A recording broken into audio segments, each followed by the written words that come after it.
Hey YouTube, it's Brian, and I'm here to talk about my first impressions about the Canon VL and just my overall experience with my first roll that I shot with it, which was so great that I want to make this video. So I've always wanted to pick up a rangefinder. I've been lurking on YouTube and film photography forums for quite a while now. Well, by a while I mean like a year, but and you know, of course I've seen so much allure towards Leicas and just the rangefinders in general. And as someone who's only picked up film SLR cameras, I picked up a Canon one as my first one at a local thrift store in Vermont about a year ago, and I've been hooked. And now I wanted to branch out, and I can't afford a Leica, so I started looking towards the alternatives, and I ended up deciding to get this VL, which I think has all of the features that I would want in a rangefinder as to why I would even be interested in the Leica in the first place. And that's one, it's gorgeous. You know, Leicas, of course, they're like the premium of the premium, and my eyeballs just can't stop staring at them.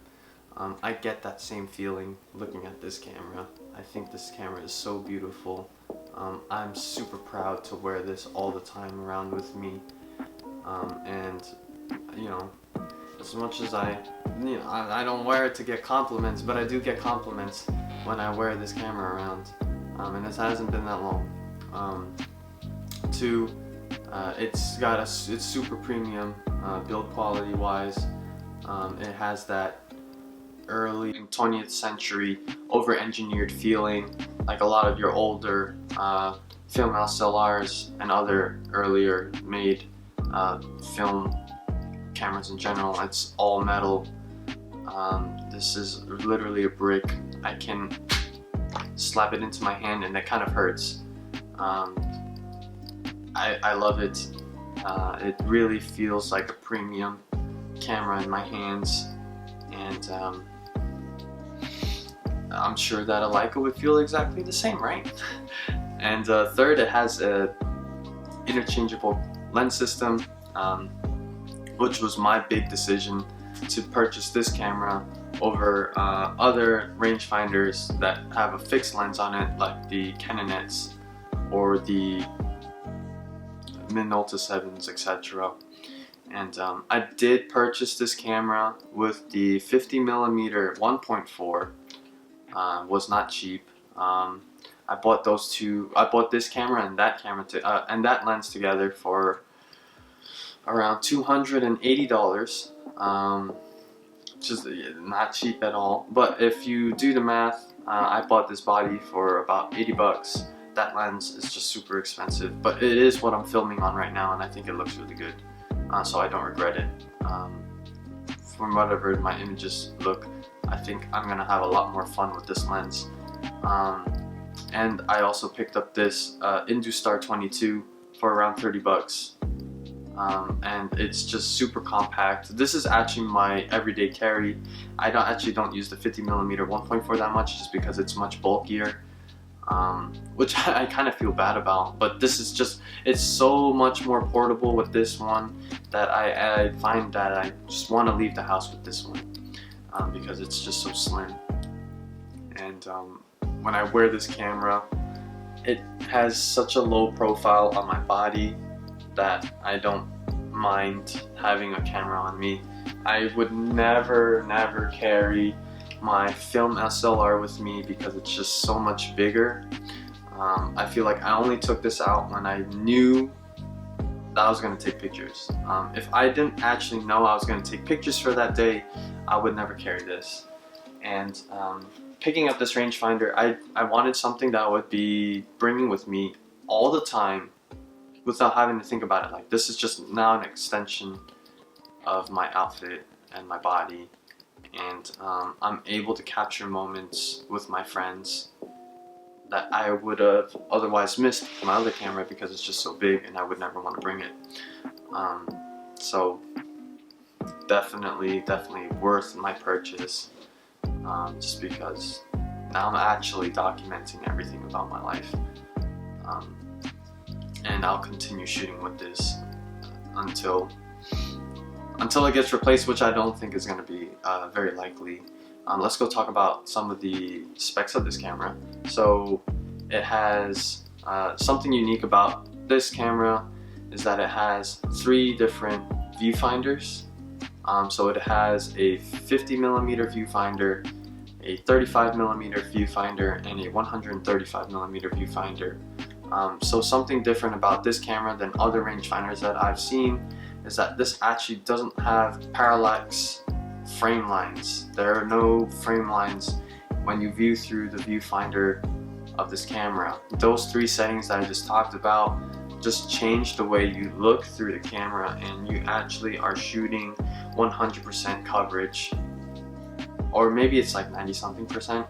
I'm not 100. I'm actually not sure, but there are no frame lines, and I have to use the entire rectangle to frame and to compose my shot, which is difficult, I think, for someone with glasses like me, because I don't actually see the entire box with glasses on, which is something to really consider. If that's like gonna bother you, I would not recommend buying this camera. But I actually don't have a problem with that. I honestly think I have that problem where my glasses get in the way on so many of my other cameras that it's not a new problem for me, and I've learned to adjust. So I think the aesthetics of this camera is already worth it. I know there is the more common Canon P and Canon 7. The Canon 7 I think is just really ugly. I really don't like the selenium meter that's on this part of the camera. That you know, it doesn't even work. So I don't need a built-in light meter. I enjoy using Sunny 16, and I have been using my phone light meter apps for a lot of things anyway, so that's fine. For the Canon P, I think the Canon P is also really gorgeous. I mean, it looks pretty much the same as this camera, but there are a few quirks. They have a Canon logo in the front. If you look at the Canon P, I don't like logos in front of my cameras. If I had a choice to, just like how a lot of people choose not to have the Leica embellished all over the front of their cameras, and that's like actually not preferred.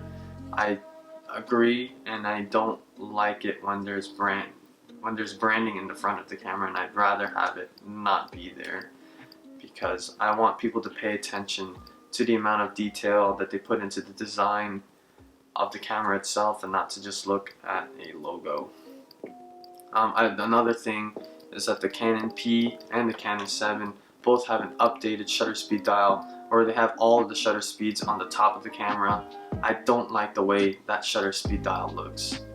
It's really vain of me to say that, but I'm buying this camera because of aesthetic reasons, and it was just bugging me that much where I didn't want to buy the camera solely for those reasons. And I'd actually prefer the old school, having 2 shutter speed dials with the slow shutter speeds in the front, and having this tinier shutter speed dial on the top. It is a little bit slower to use it because you have to pull out, you have to pull up on the top of the shutter dial to change the shutter speeds, but that's something I don't really care about. I found, you know, usually I set up my shots, or set up my settings way before I take the shot when I use this type of camera anyway. The rangefinder patch on this camera is really nice. My viewfinder on this camera came very dirty. I've tried to clean it, but I can't actually open up this camera because I have a screw that just doesn't want to open. But regardless of how dirty my viewfinder window is, it literally is just dirt in the front of the viewfinder. My rangefinder patch is just so big and bright that I am able to see the double image extremely well. In most lighting conditions, I had no problem. I am shooting this camera mostly in daylight, so I don't have that much experience shooting at night with this camera. But I have to say, It's been a real joy, and I have a lot of success on that first roll of hitting focus really well. And yeah, I think it's time to just look at my first roll and see what you guys think. And if you have any questions, just leave a comment below. Thanks.